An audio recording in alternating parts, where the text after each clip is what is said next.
O risco de recessão econômica global fez o dólar voltar às máximas desde janeiro. A moeda norte-americana ultrapassou a marca de R$ 5,40. No acumulado da semana, a moeda norte-americana registrou uma valorização superior a 4%.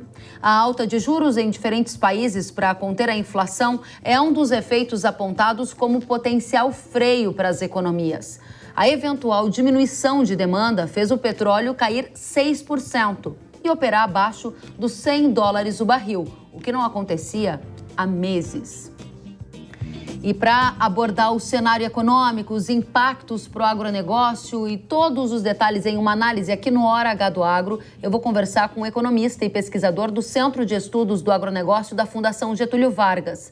Vamos receber Felipe Serigati. Felipe, seja muito bem-vindo ao Hora H do Agro, uma satisfação recebê-lo. Olá, Kellen, tudo bom? Satisfação é minha de poder conversar com você e com o seu público. Muito obrigada. E a gente quer saber qual é a chance dessa recessão econômica global acontecer.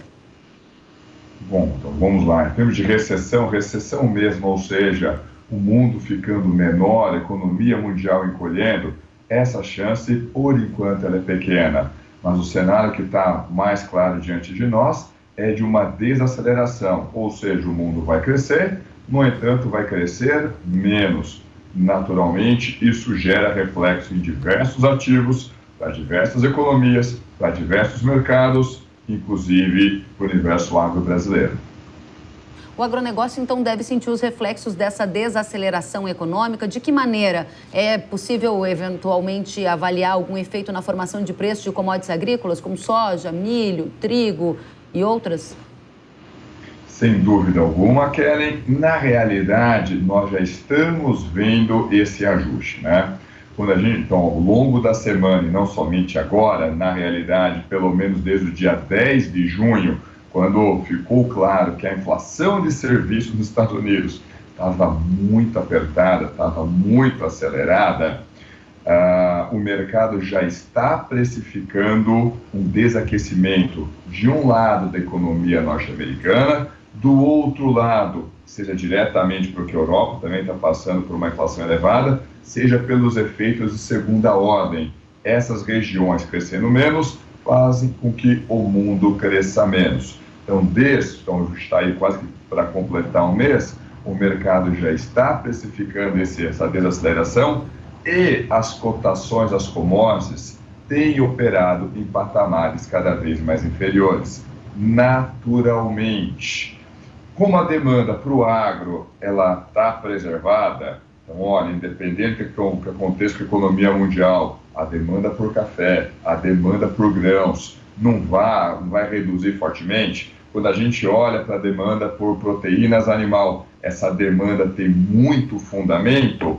Essa contração nas cotações das commodities agrícolas foi bem menor do que, por exemplo, nós vimos nas cotações das commodities minerais e metálicas. Gente, nós estamos vendo aí o preço do cobre caindo entre 15% a 20%, dependendo do período inicial que a gente utiliza para fazer a conta.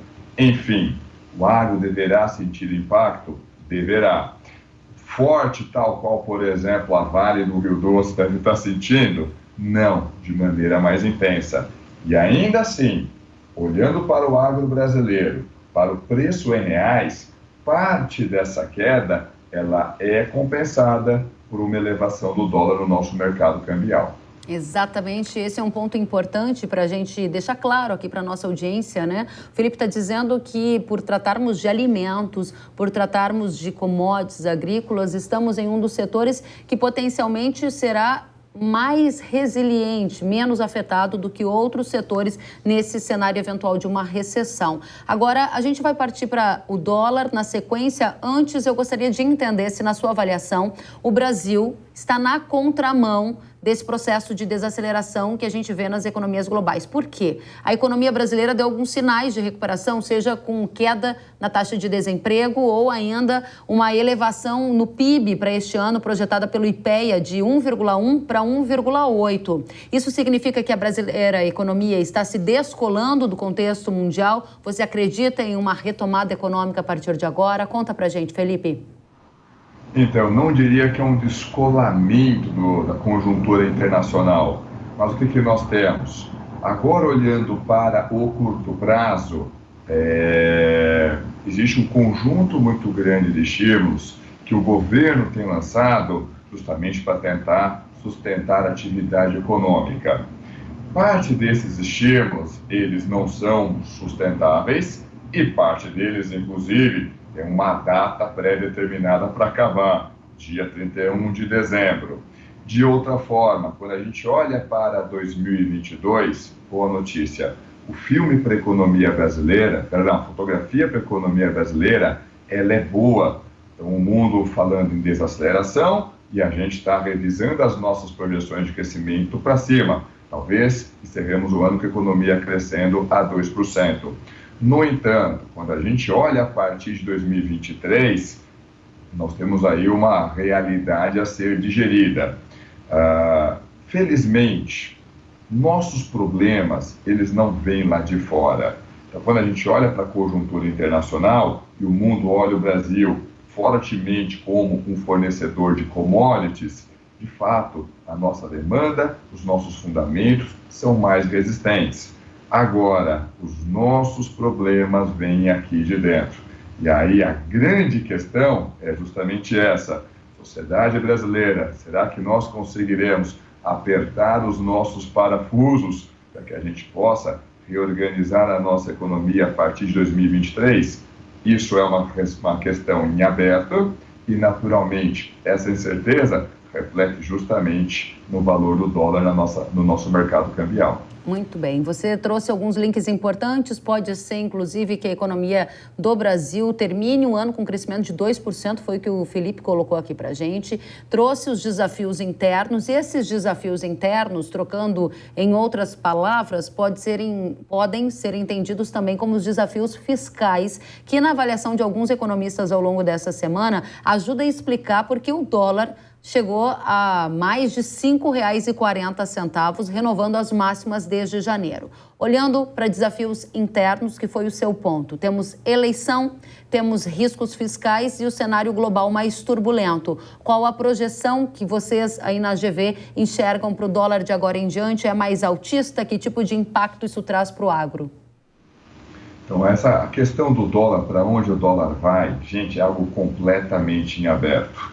Se nós estivéssemos conversando há 3 meses, estaríamos falando de um dólar a R$ 4,60, R$ 4,65.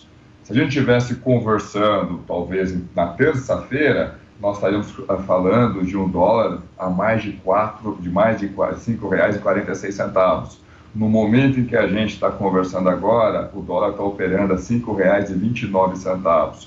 Dizer para onde o dólar vai, muito complicado. O que a gente sabe, está claro, tem muito espaço para forte volatilidade, diversos aspectos, tanto quando a gente olha para fora e o mundo olhando para uma situação de menor crescimento e um possível risco, mas não é um risco majoritário, de recessão global, é um mundo que foge de risco. Fugir de risco implica ficar menos exposto a commodities e, do outro lado, ficar menos exposto a economias emergentes. A gente vê o reflexo disso na nossa taxa de câmbio. Como se não bastasse, para a realidade brasileira, como a gente tem tornado alguns dos nossos fundamentos macro mais frágeis, nesse momento de turbulência a gente fica ainda menos atraente, o que joga ainda mais pressão para o mercado cambial. Muito bem. Nesse contexto em que você coloca de uma expectativa de grande volatilidade, é completamente compreensível, especialmente no segundo semestre que a gente tem uma disputa de eleição presidencial aqui no Brasil. O meu ponto para você agora vira para outra questão que também vai estar no centro das discussões das eleições, que é custo de energia. A gente viu nesta semana, Felipe, o petróleo chegar a operar ali ao redor de $100 o barril, até abaixo disso em alguns momentos. E isso é algo que nos surpreende, é uma das cotações mais baixas dos últimos meses e leva em consideração uma preocupação com arrefecimento de demanda, fruto dessa situação de risco de desaceleração global. Meu ponto para você é, existe uma tendência de alta para petróleo, de baixa para petróleo? O que vai reger esse mercado na sua avaliação? Então, esse é o ponto mais importante. Mais do que dizer se esse dólar vai estar no final do ano operando a $120 o barril ou a 90 dólares o barril, é a gente olhar quais são os fundamentos, quais são os drivers que estão direcionando esse preço.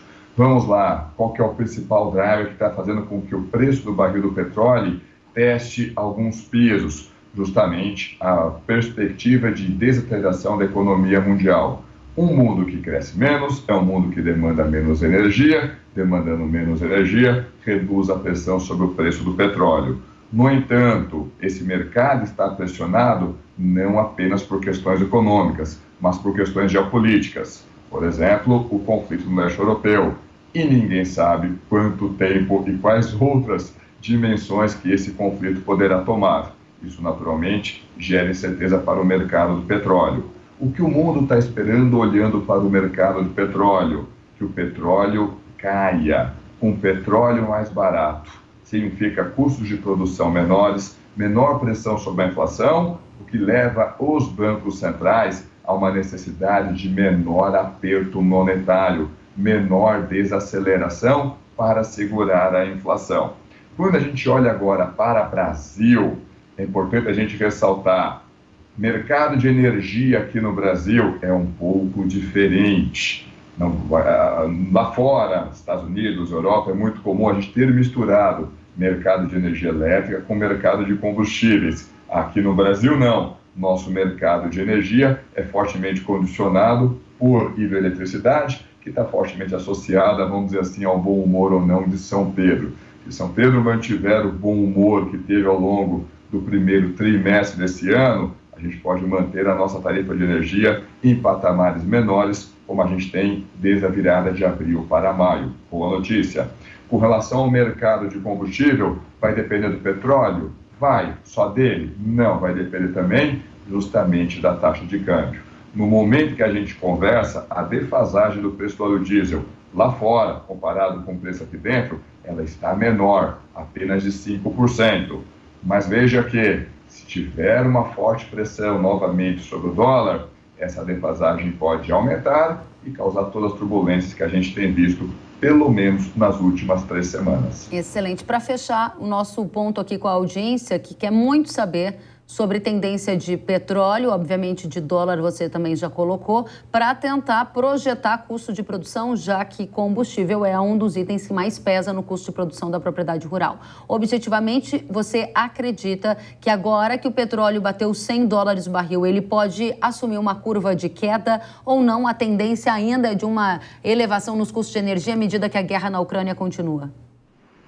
Pois é, então, de novo, esse cenário está em aberto, mas se o pessoal está olhando para custos de produção, se a gente olha, por exemplo, para fertilizantes, que também está associado ao mercado de petróleo, gente, historicamente, quando a gente olha para o retrovisor, o mercado de fertilizantes leva mais tempo para reagir. Então, mesmo que a gente veja uma queda no preço do petróleo, quer dizer que a ureia, o nitrogenado vai ficar mais barato? Provavelmente não. O mercado de fertilizantes leva mais tempo para reagir. Isso significa que, praticamente, independente do que aconteça com o mercado do petróleo, olhando para o mercado de fertilizantes, a gente deve continuar operando. Quem ainda não adquiriu, vamos imaginar assim, seus fertilizantes para o início da safra de verão 22-23, ou até mesmo para os fertilizantes a serem utilizados na nossa segunda safra, lá no ano que vem, esses custos deverão permanecer pressionados, ao menos do lado dos fertilizantes. Muito bem. Felipe Serigati, pesquisador do Centro de Estudos do Agronegócio da Fundação Getúlio Vargas. Foi uma satisfação recebê-lo aqui no Hora H do Agro. Jovem Pan News agradece a sua presença. Volte sempre. Eu que agradeço o convite. Uma excelente sexta-feira para vocês e até a próxima. Até.